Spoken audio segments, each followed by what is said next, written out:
as a child, what is most important to you is love, warmth, acceptance, and security. But as you grow, there is a paradigm shift in the way you approach life. The interest you lose in some things, you peak in other things. Sometimes, the road is smooth. Other times, it is rough. Every step of the way comes with a new hurdle to scale. You win some, you lose some. You laugh hard, you cry hard, but at the end, you look back with a fulfilling smile and say, "What a ride." High Impact Television equips you with what you need every step of the way.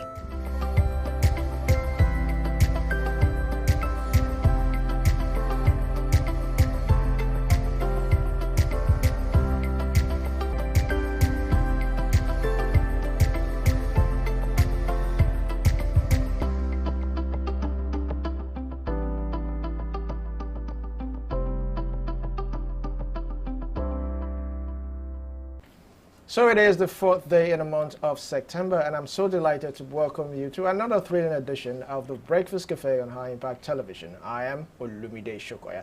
Of course, I'm not flying solo. I have Vivian Oguche this morning. Good morning. How are you doing? I'm fine, Olumide. Good morning. Good morning. You were not on the show yesterday, so I guess you rested very well. Definitely. Absolutely. So good to be here, guys. Another beautiful day and another bumper edition for you. I can tell you that. Like Olumide said, my name is Vivian Oguche, and it's always a pleasure to be here. Right, stay with us. When we come back, we got banters for you.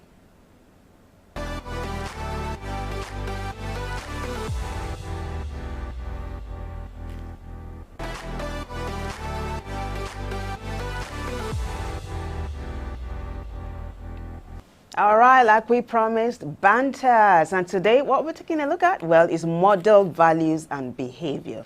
Now, a role model is, an individual who serves as an example or inspiration to others. Olumide, role models, it's something people take very, very seriously. For example, I remember I was talking in the office not too long ago about Burna Boy being a role model. You remember what you said? Yeah. You said Burna Boy had come out to say, "Hey guys, this is me. Don't take me as a role model." Yeah, but let's continue to see what this is about. Now, a role model is an individual who serves as an example or inspiration to others, demonstrating values, behaviors, and characters that are admired and emulated. Role models can be found in various aspects of life, including family, education, work, sports, entertainment, and social movements. Now, the concept of a role model encompasses of values, the principles, and beliefs that guide their actions and decisions. 2, behavior, the actions, attitudes, and mannerisms they exhibit. And 3, character, the personality traits such as integrity, empathy, and kindness that define them. 4, influence. Now, the impact they have on others, inspiring and motivating them to adopt similar values and behaviors. Let me pass the baton to Olumide. All right, let's move on. We still have more to catch up. We have, let's see if I can get that here. All right, now effective role models possesses qualities like authenticity, consistency, empathy, and integrity. Now, let me stop there. Let's start off with authenticity. I think that's one of the things I like about role models. They are authentic. They are their own personal self. They are very unique in their own way. That is why people look up to them as role models. Let's look at consistency. Yes, they have a consistent, probably behavior, principle, mode of communication, things that they do that it doesn't waver. It's the same. Empathy, yes. Integrity, yes. You know, one of the things, when you mentioned Burna Boy, one of the things a lot of people have accused Burna Boy of is integrity, in the sense that when he's being called for shows, he's not always on time, and you know, he's not a very good person to work with. So his integrity is a bit dented there. We have positive attitude, yes. If you know Burna Boy well, you know that when it comes about having a positive attitude, it's something he needs to, you know, really work on. We also have responsibility and self-awareness. Now, role models can be categorized into different types, including parental role models. Yes, it's also good for parents. I think parents should be children's first role model. Not that you think and not that they should be. They actually are. Well, when a these person days- comes into the world, who's the first person they meet? Their So parents. I feel fathers, mothers should be their sons and daughters' First first role model. models, yeah. Do you understand? Teacher, mentor, role models. Yes, because of course they say you spend longer time. I've forgotten how the phrase is. The time you spend at school sometimes is quite a whole lot. And so if you're not at home, you're in school. So teachers also they take part in mentoring and shaping the children. Celebrity role models. This one is a mouthful because these days we have, you know, people finding role models in celebrities, and sometimes you wonder why a certain role model is taken as a role model. Exactly. Why is a certain person taken as a role model? For example, a celebrity. Why people do it? Why do people? Do you have a celebrity who is a role model? No, I have a favorite celebrity. I think I like Davido most. Yes, my the producer producer. guessed it right. I like Davido, but Okay. being a role model, maybe his philanthropy is something Yeah, I something admire. it But inspires you. apart from that, he's the other truancies Yeah. he plays. I don't find so. I don't really encourage people taking celebrities as role models. I Good. don't, Good. except if it's a public figure, someone like Okonjo-Iweala. Aha. Yes, someone like Eze Kwesili. You know, those kind of people, public figures like that. You know, who have attained celebrity status. Yes, definitely, I agree with that. But for some other celebrities like Davido, Portable, and all that, you know, it's also good. So what I hear you say is a celebrity can actually inspire you, but you don't necessarily need to take them as a role model. Yes, Choose what you receive from them. Yes. Fantastic. exactly. So let's. We also have historical figure role models, peer role models. Yes, historical figure role models. I think. Who would I think of? The name didn't cross my mind, but when maybe I remember, I would. mention it. Yeah. So it depends on how you say it. If you want to say historical, some people might say religious. Now, if you want to say a religious historical role model, lots of people will say Jesus Christ of Nazareth. True. Yeah. I'm thinking of Malcolm X. I'm thinking of other. Oh, you I'm like thinking of Nelson Mandela. You like Malcolm X? Yes, I like okay. Nelson Mandela. I liked him. Yeah, and back. How about back here in Nigeria? Don't we have? I mean, we have Amina, the great warrior. She was female, right? But Yes. she fought for her territory in the north, and she conquered the enemies. Yeah, Inikpe of Igala land, who stood in place. You know, legend has it that she sacrificed herself for the Igala people. Wow. Yeah, so that she won't be wiped out. But man, I don't know if I can. No, don't even ask me to do that. Nahi, I won't. But this is a very, very interesting one. We just talked about promoting personal growth. No, you've not come here, have you? Yes, I have you? not. All right, so we are talking about key principles Yes. of having someone as a role model. We're talking about consistency. Yes. Aligning words and actions, that's number one. Number two, authenticity. When you have a role model, that person must be consistent, authentic. Under authenticity, he must be genuine and true to him or herself. Yes. Number three, vulnerability. Yes, when it comes to this, the role model must be open and willing to learn. Yeah? Empowerment, encouraging others to grow and develop. That's what the role model should do. Self-reflection, regular self-evaluation and improvement. Now let's talk about the impact. A role model must inspire trust and respect, encourage positive behavior, foster a sense of community, and promote personal growth and development. Yes, I like that. Let's see if we still have more. We have role models can be categorized into different types, including parental role models. Okay, I think we've taken this one. Yeah, now, the significance of role models lies in their ability to inspire and motivate others. Of course, yes, they have to inspire and motivate others. That is when you take that person as a role model. For instance, when I read about Nelson Mandela, he actually inspired me. What he did, for South Africa, what he went through, it's something I really admire. He was incarcerated for 27. He was selfless. 27 years. So I find that very inspiring, how someone could, just be attain that level of selflessness. Yeah. It's really mind-boggling. It is. Now, overall, role models play a vital role in influencing individuals' personal growth, development, and choices, making them an essential part of our social and cultural fabric. I think with that, we will stop here. And of course, we will go into the national dailies shortly. Let's see what we have on the newspaper. The newspaper review is coming up shortly. Stay tuned.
Welcome back. This segment is called Newspaper Review, where we get to take a look at the major headlines making the rounds, right? We've got lots of national dailies, but we're just going to do 4 of them. So let's find out what's happening. Olumide, why don't you kick off this? Yes, before we start off, also remember that you can take part in the conversation by calling 081-2182-0154. The number would also be displayed on your screen.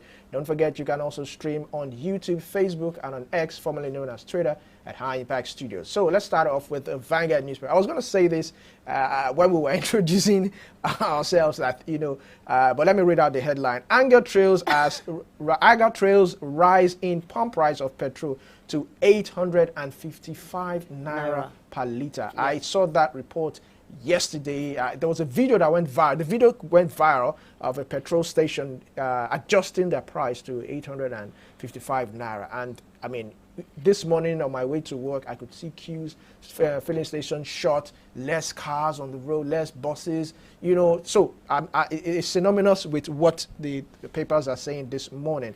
We have it here that anger, trails rise in pump price of petrol to 855 naira. Of course, I would like to get our guests to see what this would entail for Nigerians and the effect. Now, we have a couple of riders to that. It says federal government denies ordering NNPCL to raise price. So the big question, or the billion, I wouldn't call it a $1 billion question. It's a $1 trillion question this time around. And who raised it to 855? If the NNPC did not authorize this, then who has the authority higher than the NNPCL? And like one of our colleagues said before we came on board, if it's not the NNPC and the marketers had decided to do this on their own, how come it was a uniform thing? It wasn't like, say you have a different price in Lagos, you have another one in Abuja, you have another one. It was a uniform thing.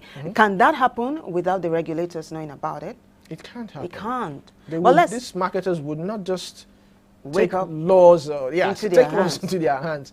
So, but mind you, a deregulated market is supposed to run that way. The marketers are supposed to determine the prices so that the customers now will choose who they want to go to. Which is why when we have our guest analysts in the second segment of this newspaper review, we will be digging deeper into this particular topic. All right, let me quickly brush through the remaining riders. Prices range between 930 naira per liter to 1,350 naira per liter. Pricing crisis, confusion engulf petrol market. Now, it says here also that, okay, we are not aware of any fuel price increase. This is coming from NNPCL themselves. Now, labor demands immediate, of course, reversal, and of course we might be expecting maybe a negotiation or a strike very soon. Now, below that you could see a caption, a picture here. It says, queues persist as Dangote petrol debut. I was even going to congratulate you this morning that yes, finally Dangote refinery has rolled out its first premium motor spirit. But my question now will be, what is the fate of Dangote? We've been looking forward to Dangote. I've even estimated or projected 400 or 300 naira, and now we're getting 855 naira. So what is Dangote going to sell at? Are they going to sell at 855 naira? Then what is the use? Why were we waiting? In fact, let's not jump the gun. Yeah, I'm waiting with bated breath to see how much Dangote is going to sell his oil. But the thing is, like Olumide said, oh my gosh, we're popping the champagne. It's a good thing. And did you see the quality? Yes. Oh my It's God. premium. Emphasis on that premium motor spirit. Premium. It is. It was premium, and I congratulate Dangote for that achievement. And Yeah. we hope, but the major thing now is how we're going to get through this crisis of 855 naira to what Dangote might. And since we all know NNPCL, well, they are supposed to set, or they are not supposed to set, because if we are operating in a deregulated market, that means marketers can actually state their own price. So let's see how this would fare. Now, just above the masthead, we have soaring prices. FCCPC backs down. Yes, FCCPC backs down on price control. Wow, that's a big one there. I'm wondering why they have come up with that. I mean, it was a good initiative, but let's see how that feathers. Now, FCC will determine, I beg your pardon, FEC will determine price of our petrol, says Dangote.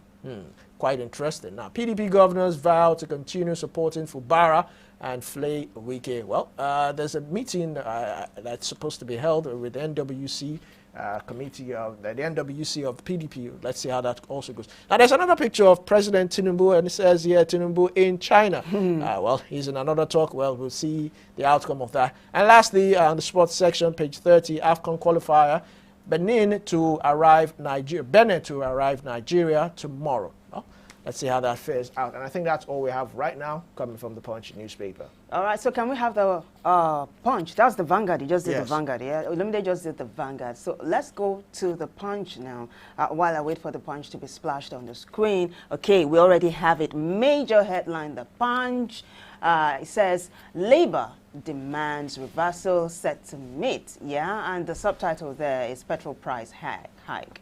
We got just one rider. Marketers await Dangote refinery pricing template as NNPCL emerges sole buyer. Already Olumide told us when he read the Vanguard, front page of the Vanguard, that Dangote is saying FEC will be the one to determine the price of his oil. Now, we have this one about the masthead here. Hunger protest, police quiz staff of wanted Brit. You also have, beside that story, this is politics now, PDP governors knock Wike, say Fubara, Rivers Party leader. It looks like the party, the People's Democratic Party, is leaning its weight behind the incumbent governor, Fubara. Beside that, we have power generation hits 5.313 megawatts. First time in 3 years. Whoa! That's awesome. We also have this one here, Middle Strip at Doguba. Igodalo will get over 65% votes. That's coming from the PDP. Some prophecy there. Let's see if it comes to pass. Then we see APC-led government will build on Oshomele's legacy. That's coming from the APC candidate too. Below the major picture there, the picture, by the way, it's all about Dangote and his refinery and what's going to be happening soon in Nigeria. Congratulations to Nigeria as a whole. Now, below that, we see Oyo Monarchs cancels vice chair. Let's take it again.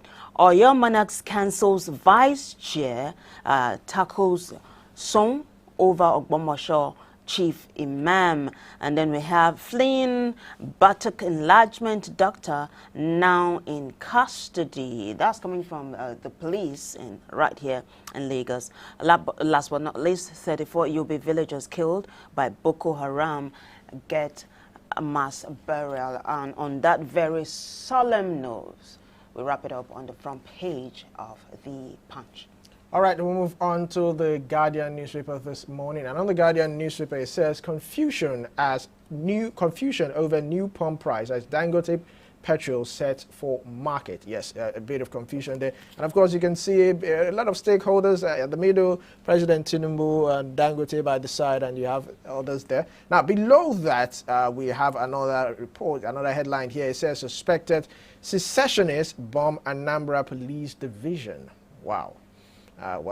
We can only pray that the authorities, the police authorities, investigate and see what happened. Now, beside that, we have court sent whistleblower to Kuje over classified document leak. It's a whole lot. I mean, I'm really keen to see how this case ends. Talking about the whistleblower, being sent to Kuje and all that, and I like to see how this whole thing plays out and the effect coming up later. So if you have a whistleblower policy in the nation and you're remanding whistleblowers in prison, how do you expect that kind of program to succeed? Well, it's good for us to delve deeper into this particular story. Yeah. Now, beside that, we have 2027 Obi unveils Tanko as coordinator of Obi movement. Well, let's see how that pans out. Falana faults treason charges against protesters. Yesterday, we also discussed that on our trending. It was some of the end bad governance protesters are being charged for treason, and it leaves Nigerians wondering why that degree or why that charge is being given to them. Treason carries the capital punishment. Yeah. We'll see how that case goes. Now, beside that, we have beyond direct cash transfer to 4.3 million Nigerians. Below that, PDP governors fault Wike's fire threat. Beside that, Nigeria now third most indebted nation to World Bank's IDA with $2.2 billion loans. Well, one interesting one you talked about was beyond direct cash transfer to 4.3 million Nigerians. Have you heard of anyone who is a beneficiary of this? I've been hearing of this. I don't know where to call it, an allegation, rumor. It can't be an allegation, but yeah, it's in there, but we've not seen it. It's in the air, but we've not seen it. I wish I could, one day wake up and get. I'm a citizen. Yeah, so I should be entitled to this cash scheme. Yeah. All right. Lastly, we have subscribers stranded as NIMC's server downtime slows SIM NIN update. Gosh. I know that yes. The NIN, there's a deadline for this NIN. I think it's September, sometime around September. September, yes. Yeah, it's sometime in September. Now, if you have a deadline in September, how do you explain your servers? How do you explain a downtime when you have a deadline? A deadline. Oh, gosh. But I think that's all we have right now coming from the Guardian newspaper this morning. Yeah, so let's quickly swing into action as we take a look at the Daily Trust. Daily Trust normally is not packed, but it's packed today. But let's find out what the Daily Trust is saying. Major headline, NLC, NASIMA, others demand petrol price hike reversal, beg your pardon. First rider says increase will hurt businesses and worsen inflation. Second rider says citizens urge government to reconsider. And third rider says Dangote refinery rolls out PMS. Silent on cost. Olumide put an emphasis on the premium there when he said the premium motor spirit. Fantastic. Above the masthead, we have Shetima, Atiku, Barra, Obi, others throwing Katsina for Yar'Adua's mother's burial. Beside that, Emir Sanusi proffers solutions to Fulani crisis in Nigeria. Good one. Nigeria-China signed MOUs as Tinubu meet Xi Jinping. Let's see this one here. It says provide solutions to power crisis. NERC tells Discos. This one is from Metawale. He says we are in Sokoto to eliminate bandits. Right? Let's see if we can do this. And #end bad governance protest. Court issues arrest warrant against Brit and others. Last but not least, Iyobe buries 34 victims of ISWAP attack. And that wraps it up for us on the front page of the Daily Trust. All right, we'll go on a short break now, and when we come back, of course, we'll bring in our guests, so please stay tuned.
Divest, divest, divest.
All right, welcome back. If you just joined us, this is the Breakfast Cafe right here, High Impact TV. My colleague Olumide and I, Vivian, are in the house. This segment is very, very interactive. We get to put a question out on social media, and you get to make your contributions. So this was what... oh my gosh, why am I running faster than my shadow? This is the second segment of the newspaper review. When we come to the part where you share your thoughts on the net, we'll let you know. In the meantime, we got a very, very brilliant guest who Olumide is going to be introducing in a short while. Yes, we have Barrister Tunji Abdulhamid. Good morning. It's a pleasure. It's been a while, but it's refreshing to also have you back on the newspaper review. Good morning. It's been a while. It's my pleasure to be with you. I am privileged. Yes, welcome. Yes. So let's get into the papers this morning. First of all, congratulations on the new premium motor spray from Dangote, and side by side with the new pump price. So I imagine you must have mixed feelings, but let's have your thoughts. What were your thoughts, side by side with the new premium motor spray from Dangote Refinery and the new price of PMS? Also noting that NNPC has denied putting a peg on this particular amount. Now, let me also join you in congratulating Alhaji Dangote. Yeah. I'm not congratulating the let me congratulate Alhaji Dangote for this. Yes, because it's for him. It's not for Nigeria. Really? So except we are deceiving ourselves. Wow. Yes, it's for Alhaji Dangote. Yes, although we are going to be. I was going to ask you, so what if you get filled at 400 naira? Wouldn't you say it's for you? Don't deceive yourself. You won't get it. That's the truth. Okay. In fact, the new pump price was on, in my own explanation, just for him to have a safe plant. Wow. And that was when it comes to its own product, the price will not go below that. or be a bit lower than that of the NNPC. That is the essence. It's a game they are playing. They know what they are playing. So for me, as far as I'm concerned, like I said earlier on, I congratulate Alhaji Dangote for that success. But I've not seen that as a solution to our problems. For me, is only we, as it is today now, we don't even know what the price will be. We are still waiting for the government to determine that. So as it is, we have the government, the NNPC is still in charge, fully, even of Dangote's refinery. Because according to Alhaji Dangote, said the price will be determined by FEC. So which means that the government is still in charge of that refinery. They will just be like the way they are doing the NNPC, determining the price. So the only difference here is that it's not fully owned by the government, owned by an individual, but the government still controls what comes out of it in terms of price. That is just probably because one, we have what we call a debate, 20%, 17% interest in it, and then we also have we're also giving a free crude, not free. At least we are giving him crude to refine, and then he will pay later. So probably because of that, that's why the government is having the right to determine what the price will be. But for me, I will not be celebrating that. The fact that Dangote is back, I will not be expecting that the price will go down, and or that we will now have a fuel in abundance. I doubt that, because Dangote is just coming in. Whether he will have the capacity to also supply fuel as required is a matter of time that we have to wait to see. But the major problem now is the pricing. The price is not going to help matter. We are already in crisis in terms of high cost of goods and commodities. Now the essence of this, the reason why we are in this condition today is because of the rise in price from 120 or so, or how much was it before, to over 600 naira per liter or so, and that's why we are. So now that it's being increased from 600 plus to 800 plus, 1,000 plus, depending on what you have, I think we should be ready for more hardship and for more struggle. People are now, I don't think people understand what this government is trying to achieve. The government is trying to satisfy the rich ones, the rich businessmen, those who are economically buoyant at the expense of Nigerian masses. For me, it will not help us. The increase in this price will create more hardship. Unfortunately, Nigerians, even though we will struggle to say, let's just buy, but it will deal with us seriously. If you notice that now, people are not even talking about, I want to buy a car, I want to build a house. What people are concerned about now is, I want to eat. Yeah. How do I survive? Like for somebody who is using a SUV, that consumes like 80 liters or so or more, that means you'll be spending like almost 100,000 naira, 1 million, 100,000 naira to fill your tank. And that, if you are in Lagos, that will only take you a week or so. So how much is your salary? So bearing in mind that the government, even those in government, the minimum wage is 70,000 naira. That minimum wage of 70,000 naira has not even been implemented. So the government has given you one minimum wage on the one hand, and they've come to take it back in from another hand. So for me, the government is not concerned about the masses. As far as I'm concerned, the way they are operating, they are just concerned about making money. Government is not about making money. Government is about service. Government is not business. Because some people who compare government with company, they are not. Government is not business. Government is about service, welfare of the people, ensuring welfare of the people, providing service for the people, not about making money. But what we are seeing today in our country is our government interested in making more money at the expense of the life of the people. And the same government tomorrow will come and say people are actually increasing price. People are not sincere.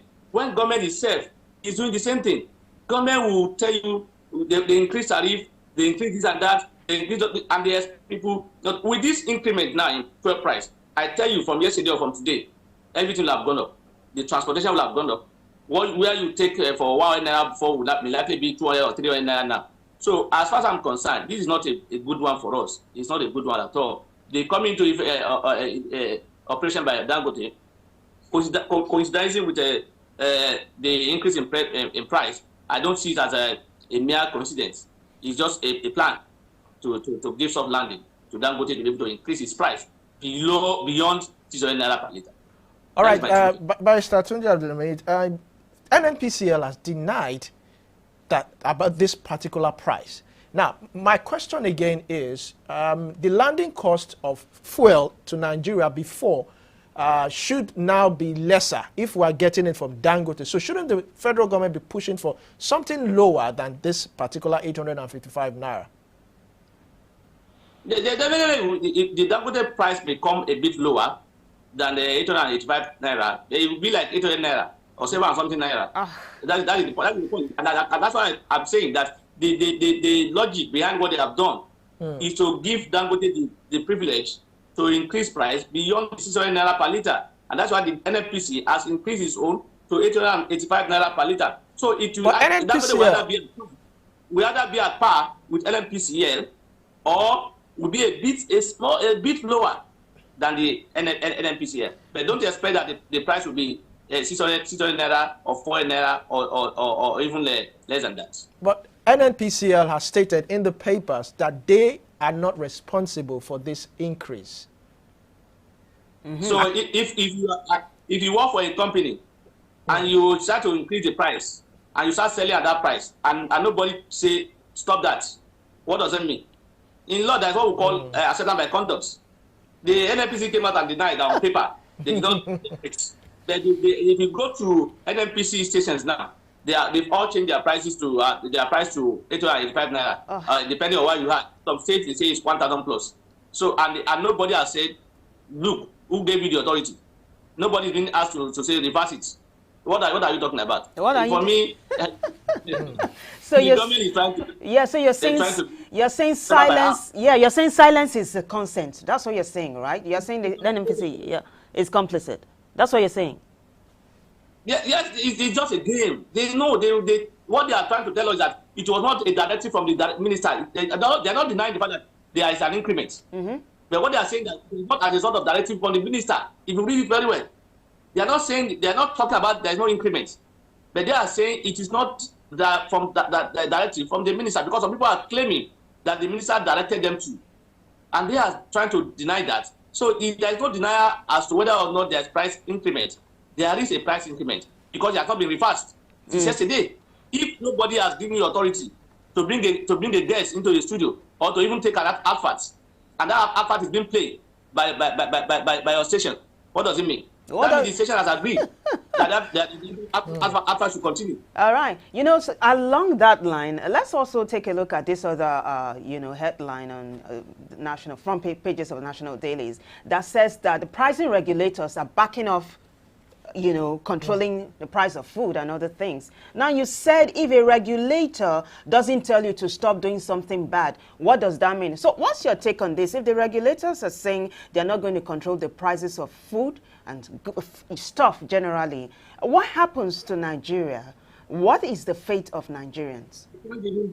They don't have the power to do that for now. They don't have the moral ground. They don't have. Which regulator? What are you regulating? Do you have any good that you are selling? If I buy product for 10,000 naira and I use almost 5,000 or 6,000 naira to transport it, you expect me to sell it at 11,000 naira? They are aware that they don't have the mandate, they don't have the moral ground to do that. A government controls tariff at the port, for instance. If you are bringing a car today, the minimum you say you will pay is like 4 million, 5 million, even for a 208 Camry. And they are now trying to buy the car, or just because I have a car with me, a Camry with me, before that introduction of the 5 million naira tariff. If I try to sell my own Camry that has been with me for over 5 years or so, at the old rate, how do I go back to business? Because I won't be able to buy another one.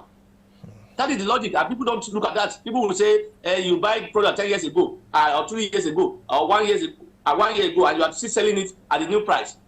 The NNPC that increased price yesterday, the stock they sold, was it a new one? Was it not the old one? So they are in the same category. And NNPCL that we're talking about, I call them NNPC, not because it's deliberate. I know it's NNPCL. Okay. Because I don't see any difference between NNPCL and NNPC. They are still the same thing. It's just a matter of nomenclature. Yeah. The NNPC is still being owned by government. NNPC that we call limited even though we call it limited, it's still being run by government. The government still determine everything. So as far as I'm concerned, they are still the same. So for me, those people realize their mistake or their naivety when they saw the reaction of Nigerians on what they say, and that's why they backtrack. Wow. They don't do it because you can only control a price of products you have. Yeah. You don't determine what the product is all about. I can buy my own product for 1,000 naira and sell it for 1,500 naira. Another person can buy it for 1,000 naira and sell it for 2,000 naira. After all, we go to some hotels or certain hotels where we buy Coke. That is being sold outside for 12 naira, for 2,000 naira. Have they gone there to say why are you selling for 500 naira? Because there are factors that determine that. The rent in FI is not the same thing as rent in Agege. So if I buy, I will have to input my rent into it. I have to improve the tax they pay. If you have a shop or office in FI, it's not the same tax you pay when you have a shop in Mushin. Yeah. So you cannot expect that person that is in FI to sell his product at the same price with those at Mushin. They are two different things. Yeah. If the government wants that to happen, let government regulate the taxes and levy the let them make the road motorable. Let them reduce the cost of transportation. Let them bring we have been told since the subsidy from the pronouncement, CNG policy will come. This one will come. Have you seen them? Have you seen any? So we are being deceived, and we allow ourselves to be deceived. I know Nigeria, they know us very well, too well. That by tomorrow or next tomorrow, that when the fuel arrive, and people are buying, people let's just buy. We don't have any choice. They know us. People will continue to buy at 1,000, 1,500. And you see people have been run down. Many people are car owner, are no longer car owner. Some even have their car, they are parked at home for months because they can't bear the fuel. When you buy fuel of 400,000 per week, how much is your salary? How much are you earning? Except you are in government and you are stealing our money. You can't afford that kind of lifestyle.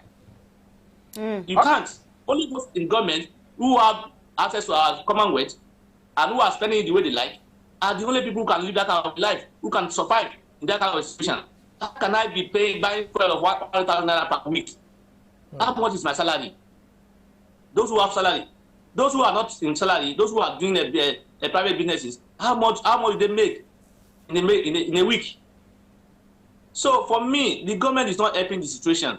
The government is creating more problems in the name of making money for certain people in business.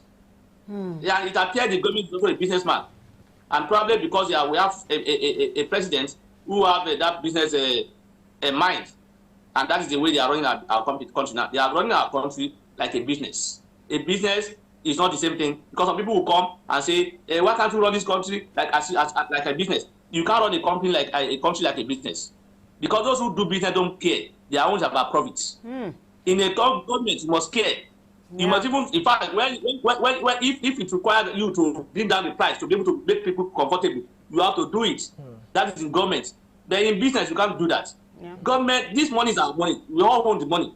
So what is the essence of the money? Is for our life to be better, to provide people's welfare. So if you now have more money and people are now suffering, what is the essence? And they are telling us to be patient, that the policy they are bringing in will yield results thereafter. They are not patient. They are not patient. They are enjoying their life to the fullest. They are buying Airbus. They are buying Escade. They are buying SUVs for the National Assembly or in millions. They are buying SUV for the First Lady, whose office is not known to our law. Barrister Abdulhamid, if I may come in, sorry for that, if I may come in, I'd like to quickly move your attention, as time is against us, to another upcoming, a headline rather, from the Guardian newspaper. Falana has faulted, the treason charges against protesters of the End Bad Governance. Now, you are a legal practitioner, so I really like to ask, what were the measures or what were the criteria used to come up with these treason charges against these protesters, and how would it affect the trajectory of our nation going forward? Only the police and the government can justify that. I don't know the yardstick. I don't know the basis upon which they arrive at treason. I don't know when holding protests become even an offense. Ordinary small offense. I don't know when it becomes an offense. Talk less of treason. treason is about overthrowing the government. Yeah. Can you overthrow government with placard? Can you overthrow government with just moving around from one place to another? And that was why when these people want to organize the protest, they were not able. They don't want to come out with names of people who are leading the protest because they know that this will likely happen. They will just pick people, and that's what they're doing now. The government just want to ensure that, look, people are intimidated so that nobody will consider protesting against any policy of government that is not working well. That is the essence. And that was why even the Labour president, the NSC president, was being invited. It's part of the threats to intimidate almost everybody. The bodies of the government is on the prosecutor to establish that they actually want to overthrow the government. I'm waiting to see how that will be achieved, how they will establish that, where they have gone to be able to say, I'm not aware that any of these people who are near any government house to say, or even the Aso Rock, to say we want to remove the president, or any barrack or police, whatever, to say we want to set them out of this place. I'm not aware of that. Treason has to do with overthrowing government not in line with democratic process or the line with the law. So I don't know how this happened. So for me, it's a government magic, and I want to see how they will do their magic to say that, look, protest is treason. All right, same with legal matters now. Still on the front page of The Guardian, we saw that a whistleblower has been remanded in Kuje prison. Yeah, that's it, for leaking classified information. How does this work, though, Barrister? This is whistleblowing, and when you blow the whistle, you leak classified information. There's a policy that protects whistleblowers. What exactly is going on? When you whistleblow against people who are powerful, against people in government, the table will turn and it become against you, and that's what you are seeing. And that's why you see it is difficult for most people to go to police and say you want to go and report. Because as soon as you go to the police station and report, you will be the first suspect. And that's why you see the whistleblowing policy is not working. Yeah. One, it's not working because the government is not even showing that they will protect them.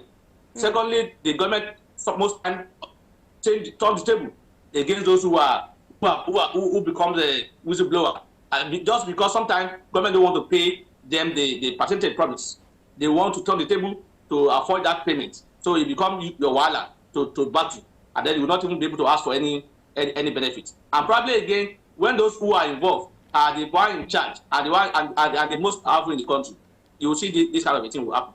This cannot help our situation in the country. We can't run a country where certain people are seen as above the law, where certain people are protected for committing crime, for involving in what we call corruption. The country cannot move forward in that manner.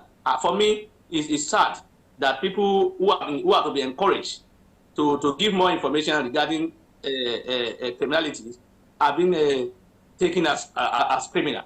It's sad. People will not want to give any information to the government.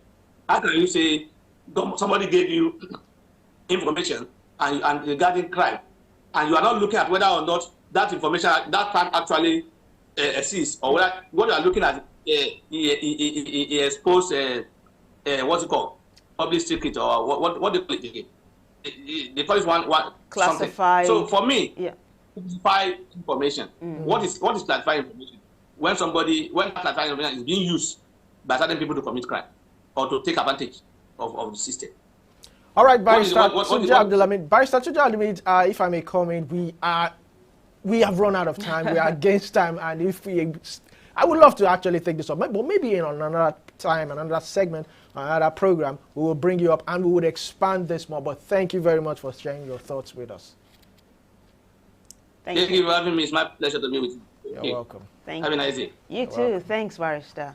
All right, now. One thing he said that stood out, he said that government should care. Government should care about its people. Now I know you are a mind reader. You see, just along that line, he said government is not business. You don't run a nation as if you're doing business. Because he says if you're doing business, all you're thinking about is profit. Yes. There is no empathy. Gosh, that's talk. And we just hope that people in the authority are listening so that they can also take note from what he has said. He has said a lot. But this is where we'll round up the newspaper review. We still have a whole lot more coming in. Please stay tuned. As a child, what is most important to you is love, warmth, acceptance, and security. But as you grow, there is a paradigm shift in the way you approach life. The interest you lose in some things, you pick in other things. Sometimes, the road is smooth. Other times, it is rough. Every step of the way comes with a new hurdle to scale. You win some, you lose some. You laugh hard, you cry hard, but at the end, you look back with a fulfilling smile and say, what a ride. High Impact Television equips you with what you need every step of the way. Do you know bad production can kill a great content idea? Do you want to have a photo shoot, audio production, or do you need a professional voiceover artist? Do you simply want unmatched cinematography, video production, or just event coverage, such as weddings, birthdays, or burials? Or do you need a space for meetings or conferences? All these are possible with High Impact Studios. Don't bring down your creativity, let's help you take it high. And out of this world with our state-of-the-art equipment and first-class studio space. We give you the quality you deserve at the best rate.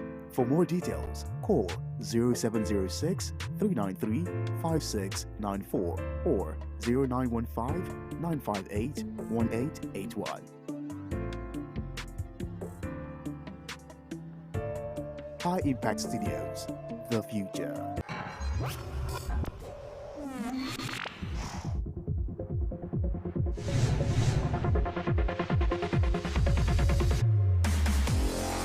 High Impact Radio, 102.1 FM. The future is now.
Well, if you just joined us, it's the Breakfast Cafe right here on High Impact TV. Now, views from the net, which I promised you earlier. That's where we're at right now. So we asked the question on social media, if you could only wear one color for a week, what color will it be? Let me begin with interesting answers. Thank you, guys. Let me start with my colleague Olumide. What color would you wear for just 1 week? 1 week, I could wear blue. Blue also. I could wear blue, yes, blue. Because, I mean, blue is synonymous with men. If you look at men, when they're dressing corporate, you know, they tend to always wear blue or white, you know, in between that. So I could wear blue. Okay. I could wear blue. Now, it depends. If it's corporate, I could wear blue. If it's a local attire, native attire, I could wear white all week. I love white. I think white is my best color. Really? Yes. Oh, yeah, no wonder you do white every Friday. Yes. So Yes, I like I know. white. So All right. either of them. Yeah, let's see now. Let's see. I'll do either coffee brown. All week.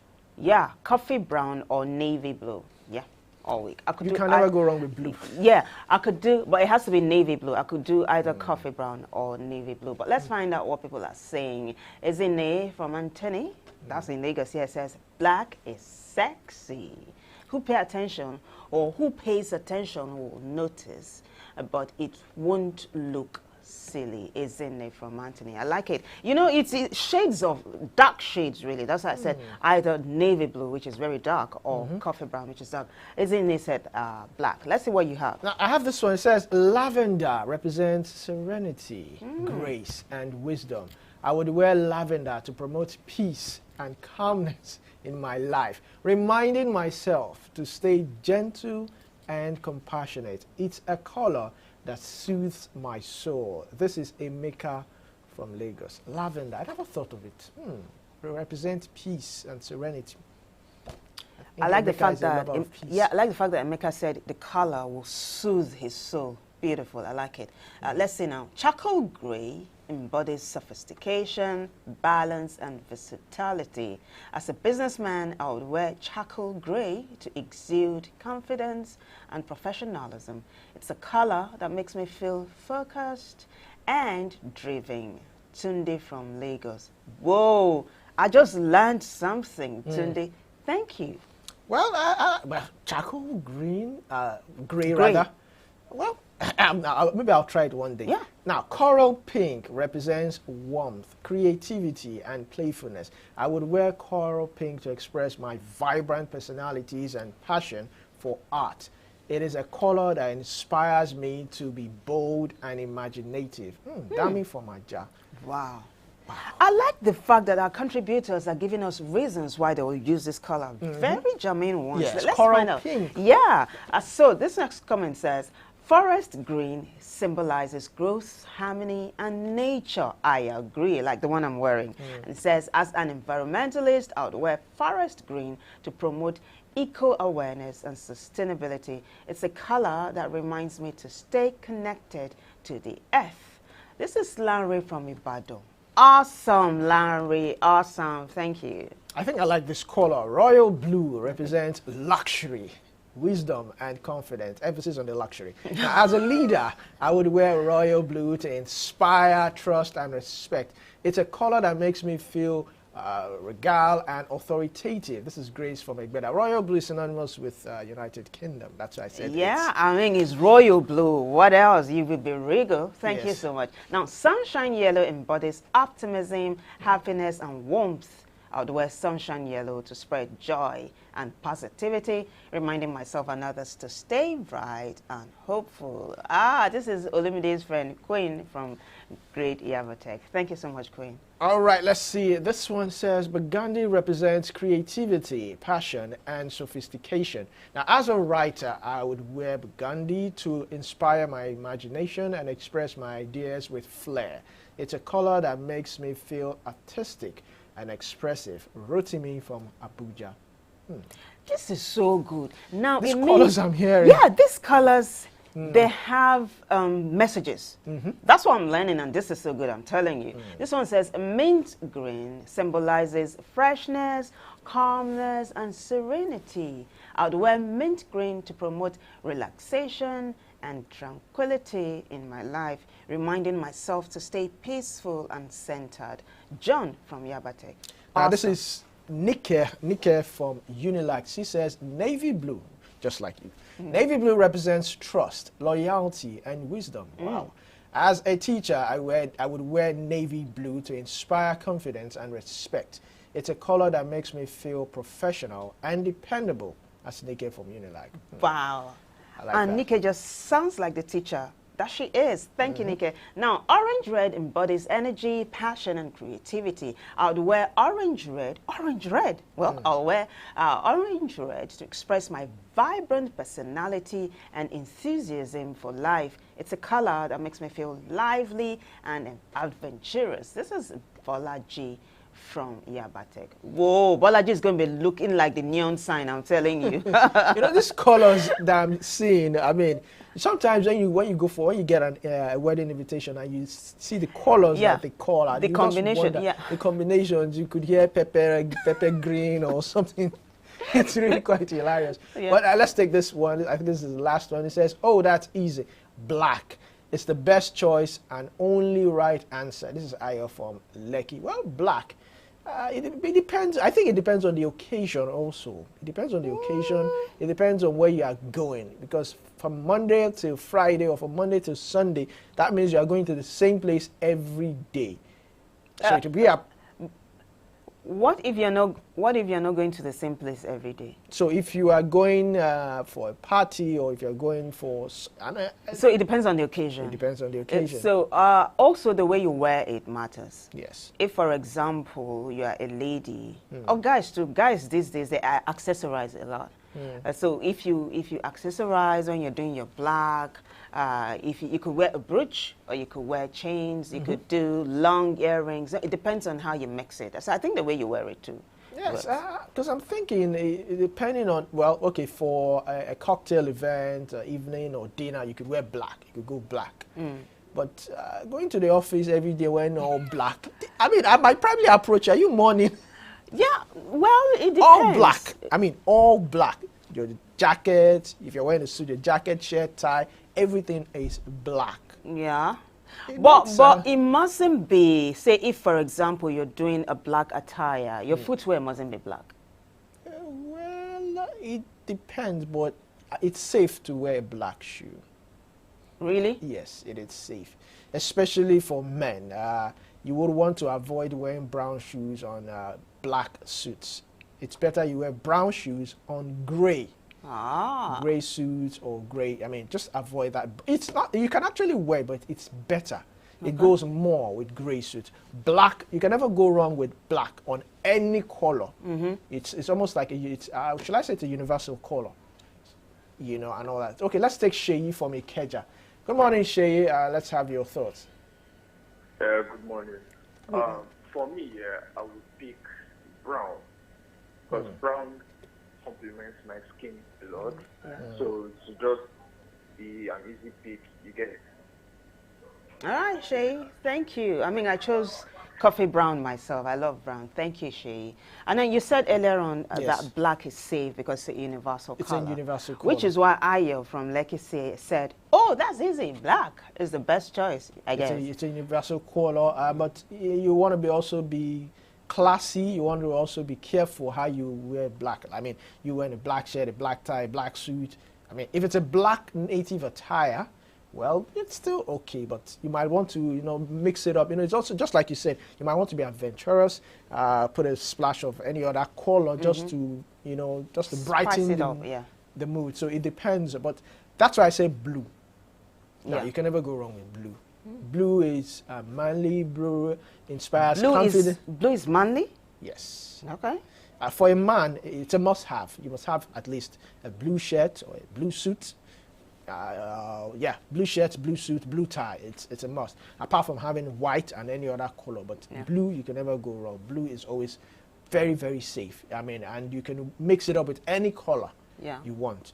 You can never go wrong with blue. So I would actually go for blue or white. Now, white, you can never go wrong with white. Though people say that, wearing a white shirt on a brown trousers, it's somehow, it's safe to wear white shirt on a black trouser or black suit, Yeah. you know, it's more better that way, or gray. So brown, I always tend to avoid wearing brown because you have to be very careful and deliberate about wearing brown. And brown is limited if you want to wear it properly. If you want to do it right, brown is limited to the colors you can actually match it with. You can imagine wearing a brown shirt or a brown shirt and wearing an orange or a yellow tie. I mean, but it depends on the shade of brown, though. Okay, brown goes with blue. Yeah. Brown goes with gray, all shades of gray, you know. But you might want to avoid brown and black and all that. Yeah. Hi, Emmanuel. Emmanuel is calling from Daki local government. Where's Daki? I'm calling from Karaduku government. Good morning to you. Oh, good morning, Emmanuel. Please go ahead with your contribution. Okay, the oil racketeering, oil hike, price hike, and the scarcity. I get worried. Most times we talk about oil and scarcity. You see, NFP recruitment vacancy was advertised first class. They'll say first class. When you have a bunch of first class, there's scarcity of fuel, there's trouble to buy fuel, the refineries are not working. What is this first class all about? Other countries have divers of qualifications that are working to club, or even people that went to technical school. The refineries are doing well, they are producing in volume. No scarcity, there is that. They are doing well. Investors are coming. But here we talk about petrol, refineries are not working. I think something is fundamentally wrong. I want to congratulate Dangote. Despite the frustration, the discouragement, for taking a bold step. And those who stood by Dangote, the media, and right-thinking Nigerian citizens, who stand with Dangote that our own to work. Because people who cannot manage for refinery cannot manage. In fact, how would you even they fought him? Yes, we know Kaba fought him, but they associated war has to support him so that we can be proud of the country. The production of Dangote is not just money making. They name the glory, the economy. It will boost the economy. Can you imagine about 5 states in Southwest will be powered, electrically powered? All right, Emmanuel. Thank you very much for calling. No, but before you let Emmanuel go, Emmanuel, what's your favorite color? What's your favorite? Oh, he's gone. Yeah, I was even going to ask him that. I wanted to let him know that the segment he's talking about, we've already crossed that. But no, but it's still good. It's good. It's good that he called in and let. See, Nigerians they're bottling up a lot, right? So avenues like this, it helps them let it out. So it's okay, even though he called in when we're discussing something else. Emmanuel, we wanted to know what your color is. Is it black? Is it brown? Olumide was talking about brown for guys. Yes, brown. And you said brown goes with all shades of gray. All shades of gray, yeah. Blue, you could try it with blue. Well, I can't think of any other color. Those are the colors I've tried brown with. Okay. I always avoid black, especially brown shoes on black. Brown shoes goes on gray, blue trousers. You can enjoy it. You can never go wrong with that. You can mix it up with any type of shirt. Do you understand? But all brown. Now, wearing all brown, like our caller said, I've not seen it before. You can't wrap your head around it. I can't wrap my head around it. Until you try it. Maybe you should try it and see how it goes. But I was a little bit surprised when none of the ladies actually talked about red. You know, there's this thing about red. Red dress. Yeah, a red dress. A lady must have a red dress in her wardrobe. But I didn't get to hear any of the ladies say, well, hey, what are you talking about? I didn't even hear purple. Yeah, I didn't hear purple. I didn't... Yeah, so the thing is there are so many colors. But the question we asked was, what color would you wear if you were asked to wear it all through the week? That was technical, right? And I think we've done justice to that particular topic. Yes. So we'll take a break. When we come back, the show continues. Stay with us.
As a child, what is most important to you is love, warmth, acceptance, and security. But as you grow, there is a paradigm shift in the way you approach life. The interest you lose in some things, you peak in other things. Sometimes, the road is smooth. Other times, it is rough. Every step of the way comes with a new hurdle to scale. You win some, you lose some. You laugh hard, you cry hard, but at the end, you look back with a fulfilling smile and say, "What a ride." High Impact Television equips you with what you need every step of the way.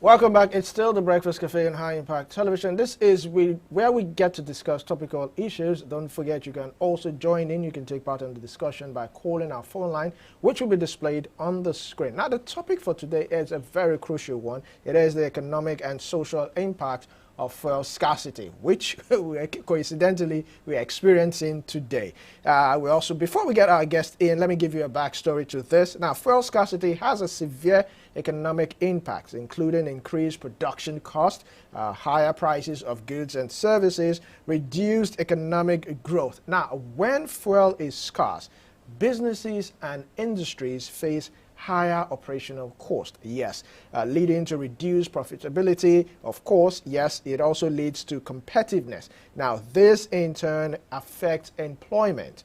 It also affects job creation, as companies may be forced to lay off workers or force, of course, to reduce production level. Now, talking about this, we've had companies fold up. I mean, blue-collar companies in the past, they folded up, and now, a lot of people are asking questions. I remember a particular company, big company, when they made an announcement that they were leaving Nigeria, and you wonder if this particular company that has been in Nigeria for years. I mean, I've heard their name since I was little, and they are saying that, oh, we're packing up our stuff and we're leaving the country. What is the future for, I mean, the small and medium enterprise and all that? I mean, these are big questions to ask. But the topic for today, like I said earlier on, is the economic and social impact of fuel scarcity. And we have Professor Jamila Omolara Yakub in the studios. It's a pleasure and refreshing to have you here this morning. Yeah, good morning, and thank you for the invites. I'm also delighted to be here with you this morning. Oh, thank you, Professor. It's so good to have you. Gosh, I'm excited. Now, let's begin from the top before I let Olumide begin to fire you with questions, because he's revving up. How have you fared so far in this age of fuel scarcity? And then you woke up this morning to hear that the price of fuel has been increased to over 800. What was your reaction, and how has this impacted your daily life so far? Oh, thank you. That's a very good one. I'm like an average Nigerian. I was not happy hearing the news. It's highly disheartening because already the situation on ground is highly tensed. Poverty is ravaging the average Nigerian, so it is like compounding the problem, the existing problem. That announcement will surely compound it. So it's not a good news at all to an average Nigerian. All right. All right, thank you very much. Now, let's look at the impact of fuel scarcities on businesses and industries. Of course, now with the new price of fuel, how do you think it will affect businesses and industries? Will they fold up? Will they lay off staffs? Will it even affect their profitability? Thank you very much. Nigeria is a peculiar country.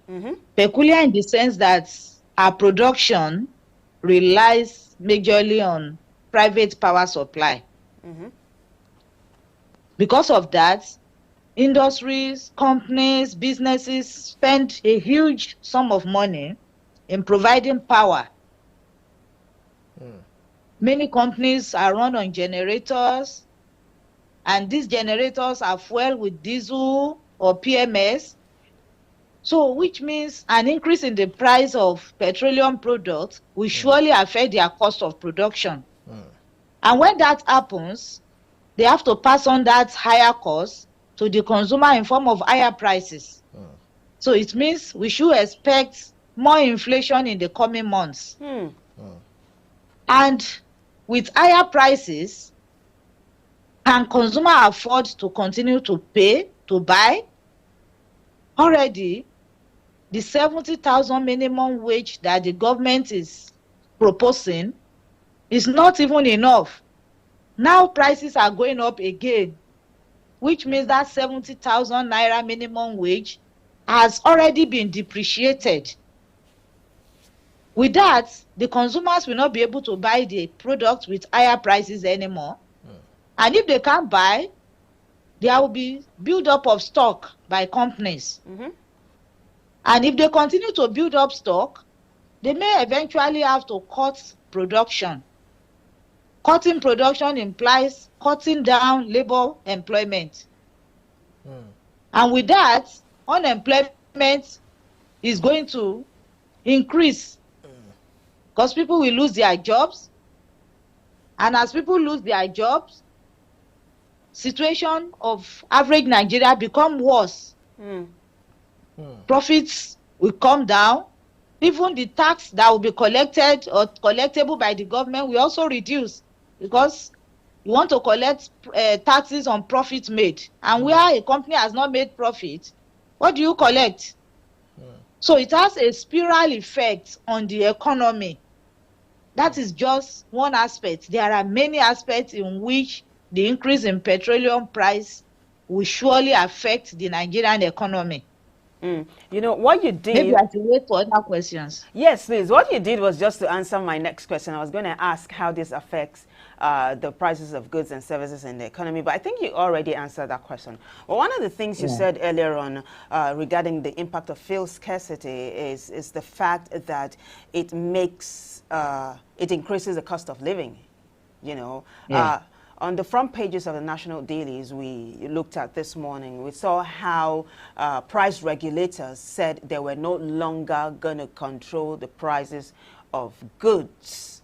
Now, we were asking, what then is the fate of the common man on the street? Are we now at the beck and call of businesses and business owners if the regulators are saying that they are not going to control prices again? Also, do you think there's something the regulators saw that make them do a backtrack? Is it because they discovered that they don't have the moral grounds anymore to control the prices of goods because of the state of the economy? For example, a removal of subsidy and fuel scarcity. Yeah, thank you. The regulators can't control price, especially when you allow the market forces to determine the price of a major input into production. So what right have you to control price? If my cost of production is going up and you are telling me not to increase price, what do you want me to do? To continue to make loss? If that continues, then businesses will fold up. So regulators does not have any moral right to control price anymore. And if you look at it, it's not just economic issue. It has social implications. The head of the family wakes up in the morning, assuming 70,000 minimum wage is paid, and he has to pay about 3,000 to commute himself to and fro work per day. He has children that are going to school.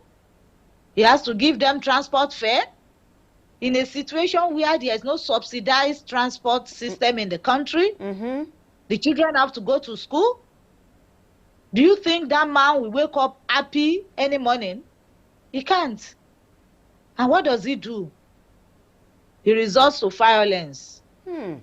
He becomes easily irritable. So this is one of the social impacts. Not only that, corruption that we are seeing is already rife in the country that is dragging the economic performance of the country. Corruption will increase again because as a staff, you probably came to the office with the last kobo with you, and that's probably the first or second week of the month.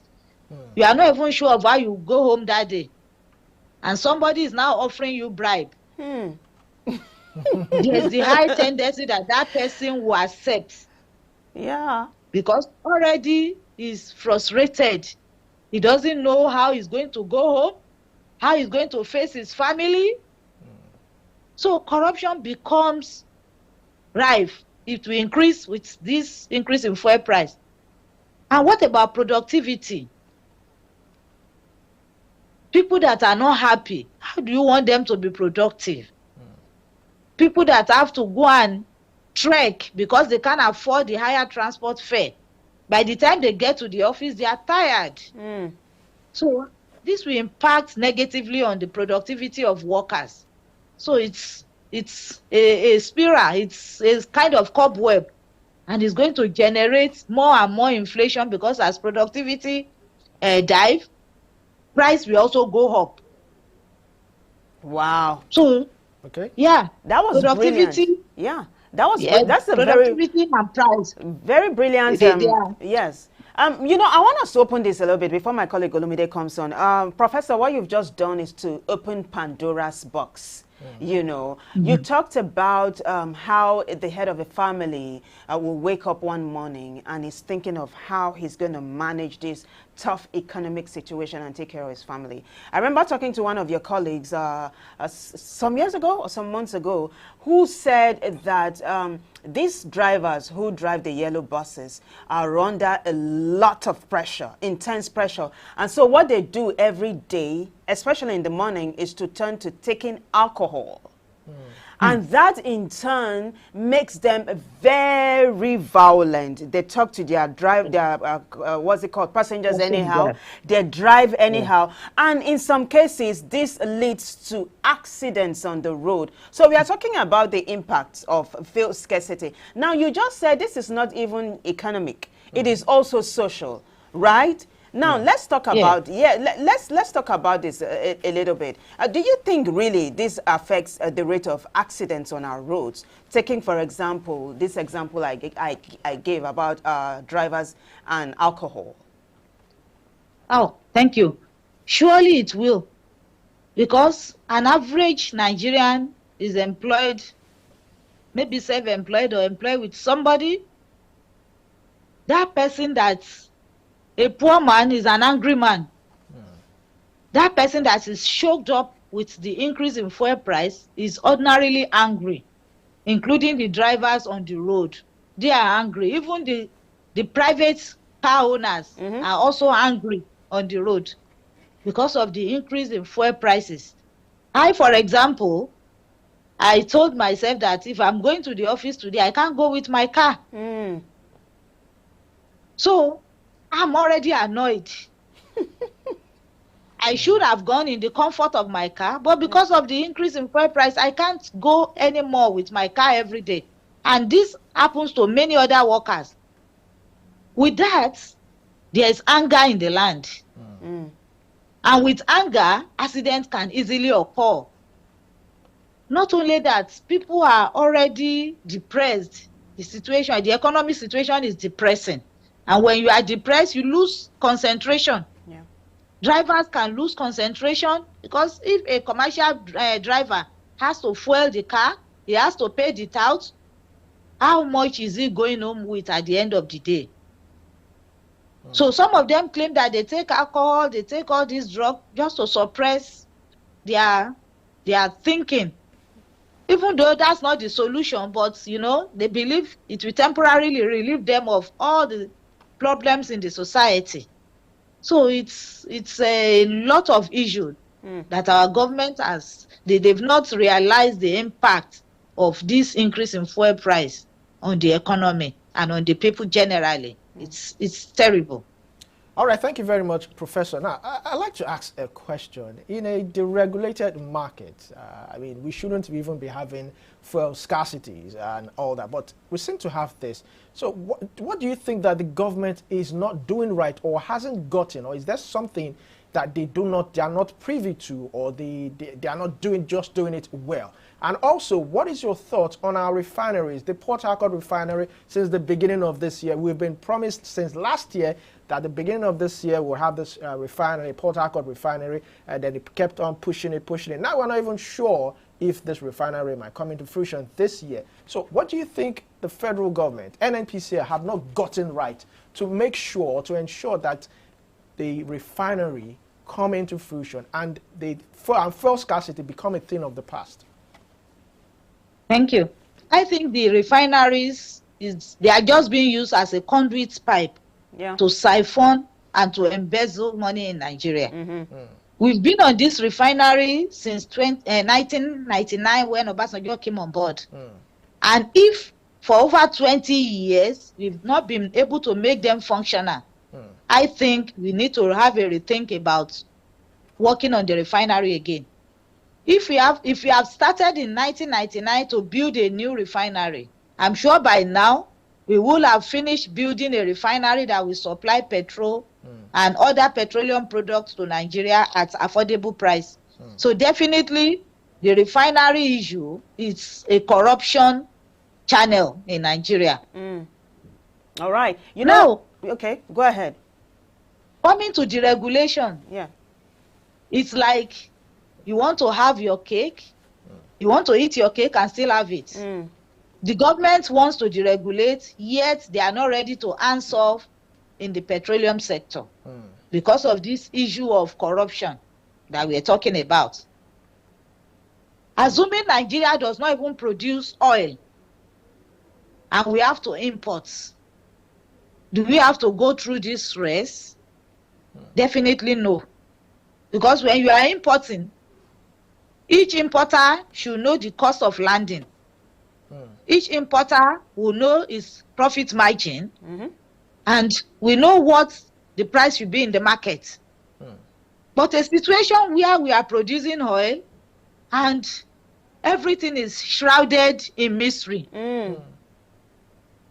There's a lot of falsehood being peddled in the official sector about oil production in Nigeria. So, which means there is an issue there that the government or NNPCL has not come up with. For example, Dangote Refinery, we are promised will come on board, will start supplying to the market since last year. But what do we hear? Oh, we'll sell to Dangote at dollar rate. Eventually, we sell at Naira. There is no fuel to supply. Dangote is supplying substandard product. I mean, what do we believe? There are issues. There is what we call upfront selling of many of our products. And government may not be willing to admit that some of these products have been sold upfront. Then also there is a lot of corruption as to how much oil is actually extracted in Nigeria. Accountability is lacking in that sector. Does the government have the full information? The multinational companies, are they disclosing? The Nigerians who own the oil wells, are they patriotic enough to sell to Dangote Refinery? Those are issues that the government have to sit down and iron out. We can't say we want to liberalize completely. If we do that, the economy will be negatively affected. There must be a compromise somewhere where the multinationals, where the oil producers, where the government and NNPCL have to sit down in the interest of Nigerians. We can't continue to have it like this. I'm sure if this 800 plus passes the test of time, in the next few months, price will be jacked up again. So we really need to sit down and come up with a workable solution for Nigerians. Very well said, Professor. You know, talking about sitting down and coming up with a workable solution for Nigerians, one of our guest analysts, Barrister Abdul Amin, has said earlier on that Nigeria is being run like a business. And he said, when you do that, you will never, ever get it right. But let me quickly move ahead of that, right? We're talking about the impact of fuel scarcity. Now, what do you think, then, is the impact or the effect of fuel scarcity on agric production in Nigeria, food security, and the big one, rural development? Thank you. Effect of fuel scarcity on agric production. We are talking of modernization of agric. People have to pump water. For those that are doing mechanized agriculture, they will need fuel to work their machines. Those who are using tractors, they need to fuel the tractors.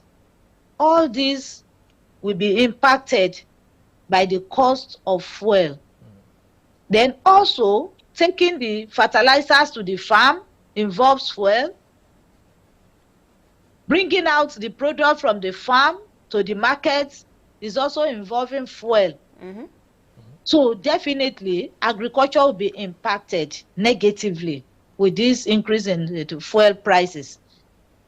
Then the rural setting. Nigeria should think of taking people back to the rural areas. But how do you take people to the rural areas when there is no effective public transportation in the rural areas? When there is no electricity in the rural areas, people have to use generators, and the price of fuel has gone up. Many people are no longer putting on the gen, even in the urban centers. So it's going to affect our policy. The rural area will continue to retrogress.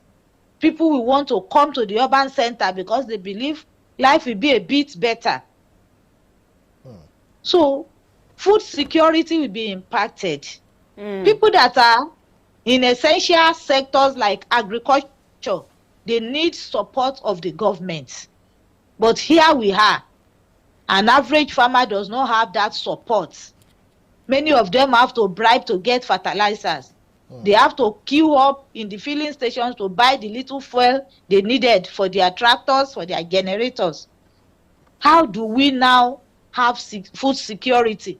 This is besides the challenge of insecurity that is affecting farmers. So it's very challenging for an average Nigerian. All right, thank you very much, Professor Jamila Yakub. It's very refreshing. We do appreciate your thoughts, and of course, we will have you on another segment. Yeah. Thank you so much, Professor. You were brilliant. Thank you. I mean, she said something about rural-urban migration that was really, really impressive. Yes. You know, when you go to city centers, urban areas, capitals, there is population explosion. Yeah, because of development in the city centers. Professor said it's time for people to start going back to the rural areas. You know, because in fact, think about it, Olumide. Life is easier. Your rent is not too high. You have fresh food. How many people want to leave Lagos? But the professor says the roads must be good. There must be electricity. Definitely. Yeah, it's a good thing. We want to say thank you so much for the professor, to the professor for jumping on the show today. We'll take a break. All right, we've got a caller. Thank you for calling. What's your name? Where are you calling from? All right, we lost the call. Yeah, keep the calls coming, yeah? Like I said earlier on, we thank the professor for jumping on the show. We'll take a short break now. We'll be right back. Stay with us.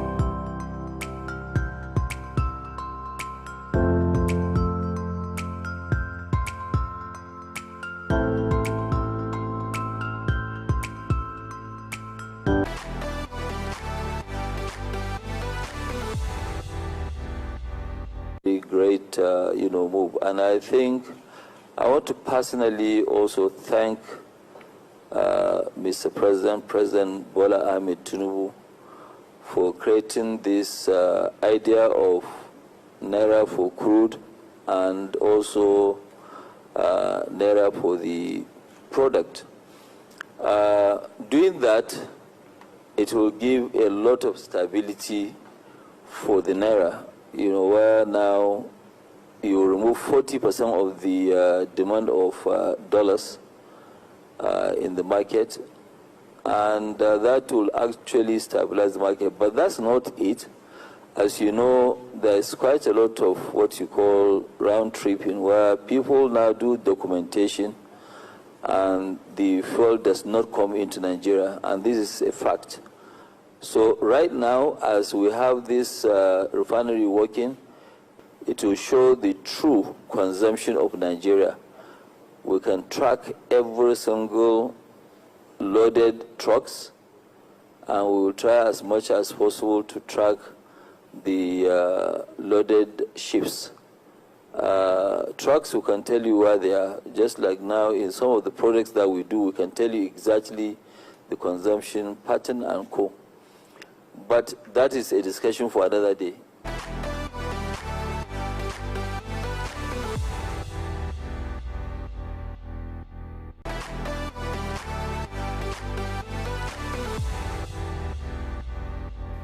Perfect trending story for today, I'm telling you. That's the man of the moment. That's who everybody's talking about right now, Aliko Dangote himself. And he's no longer the richest man in Africa. He's number 2. But hey, now he said this refinery, that's kicked off successfully, is not only going to cater to the needs of Nigeria when it comes to petroleum products, but is also going to lessen the burden on the Naira. And then he says that it's going to help Nigeria know the level of consumption and not just that production as well. I think it's almost, it sounds like Christmas. I don't know what Olumide's got to say. I think Dangote, if I must say, he's a visionary. I remember the one interview when he was asked if he could do it again. He said he wouldn't do it again. Yeah, he said he won't do it. Because, you know, what he passed through. But I think, I'm not in his thoughts, but I think right now he will feel good about what he has done because he's going to, what he has done is also going to affect the economy. It's going to boost the economy. All right, let's take Emmanuel. We have a caller here. Emmanuel, good morning. Emmanuel, are you there? All right, maybe we could get Emmanuel again. So as I was saying, just like we said earlier on, the PMS premium, it was premium. I mean, for the first time, I actually saw that this is how it's supposed to be, not the watercolor, sorry to say, that we see these days or we buy from filling stations. But you know, I think that was deliberate. He made mention of there's a particular figure or abbreviation he made referring to that PMS, that is of premium quality. It's the highest quality in the world. And I think it was intentional about that, so that wherever you get that from, you know that this is from Dangote. And if you get any other thing different from that, you know that this is not from Dangote refinery. And I think he has raised the bar. He's raised the bar. For every other person. Any other refinery that's come, he has raised the bar for the Port Harcourt refinery, and any other refinery coming. I mean, we cannot settle for less. And I know Nigerians right now will not accept anything less than what we are getting from Dangote. Absolutely. Because if Dangote is giving us premium, emphasis on the premium motor spirit, then we should not have anything less. And you know what that means? Cars will not break down anyhow. Generator sets will not just pack up, you know, in the middle of use, because you have quality stuff. And did you know, you said something earlier that he was asked if he's asked to do this again, would he do it? He said no. I mean, look at the gray hair. He looks older. I'm sure he must have gone through a lot of stress. But we are so glad that finally it's kicked off. But the thing now is, just like the professor said, and two of our guests have said earlier on, he shouldn't be made to play to the gallery, right, by following what's happening right now. Why is FEC the one that is going to determine the price of Dangote oil? FEC is not the owner of the refinery. It's a deregulated field. So we should see benefits of that. But these are things that we will continue to, you know, talk about, and we will give you feedback as events unfold. I don't know if we have comments on this, producer? Well, if we don't have comments, it's time for us to take a look at weather forecast, right? Just take a look, we'll be back.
And that was just the weather forecast. In Lagos, it might be partly cloudy and partly sunny. But wherever you are in Nigeria, just have an umbrella, a raincoat, or a cardigan, or something that will keep you warm throughout the day. Because you might not expect, even the weather forecast sometimes might a little bit, it might falter sometimes and all that. But this is where we would call it a wrap. So this is where we draw the curtains on today's episode of The Breakfast Cafe. Like I always say, it takes a village to get this program up and running. So I'd like to give a shout out and a big thank you to the producers, the technical crews, the Viction mixers, the audio engineers, everyone that took part to make sure that this this episode is a success. But a bigger thank you is to you tuning in, watching us from wherever you are around the world, on your television set, mobile devices, and tablets. A big thank you to us. But let's do this again tomorrow, same time, same station. I am Olumide Shokoya. Enjoy the rest of your day. Yeah, I would also say a big thank you to all our guest analysts who jumped on the show today. Big thanks to you. I remember that you can catch us live also on NICOM South 42 Degree East. Now, until I come your way again, have yourself a fantastic day ahead. I am Vivian Oguche. Bye.